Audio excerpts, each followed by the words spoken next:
नमस्कार जय जगन्नाथ मु आपण तपस्विनी चैनल कुक विथ तपस्वी को आपण स्वागत करुच्ची। आज मुझे महाप्रभु जगन्नाथंकर टंक तोराणी नहीं आसी चलते बनी शिखा।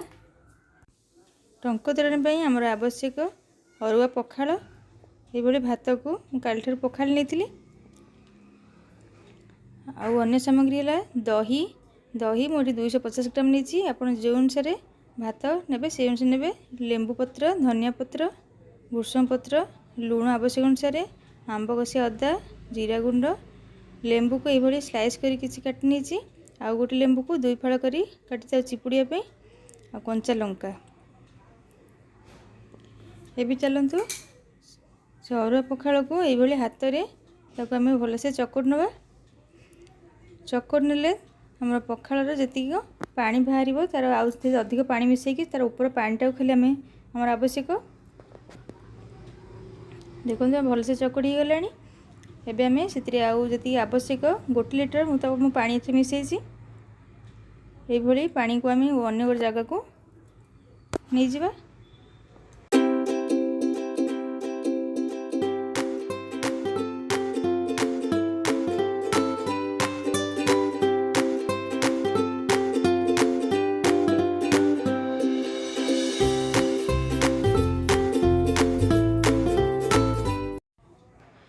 एबे देखंतु पानी को मु नहीं जाइए आउ एक पात्र को ये तार अरुआ पखाल पानी को खाली निगार नवा। मुझे 1 लिटर पानी नहीं आपन जो अनुसार भात ने से अनुसार पानी आप आवश्यक पानी देकी तार ऊपर खाली धला पानी को निगार ने आम अन्य सामग्री मिसईदे। प्रथम दही को मिसईदे आवश्यक लुण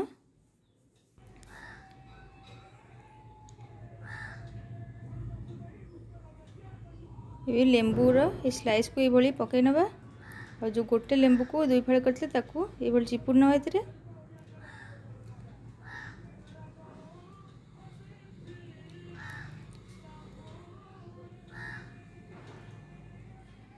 कंचा लंका को जो 2 फाड़ कर रखी आउ किसी गोटा लंका भल सुंदर देखा जाए तादेह आम पकईवा।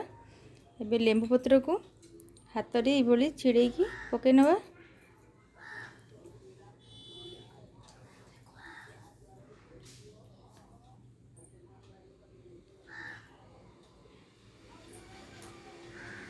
एबे धनिया पत्र को पकई नवा से छोट छोट छिड़े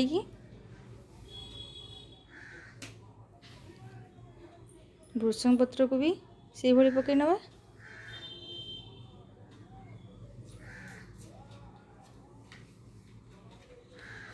एबे आम छेचिक रखी आंब कषिया अदा मुझे 2 चम्मच हम आंब कषिया अदा छेचिक रखी पकई नवा। जीरा गुंड 1 चम्मच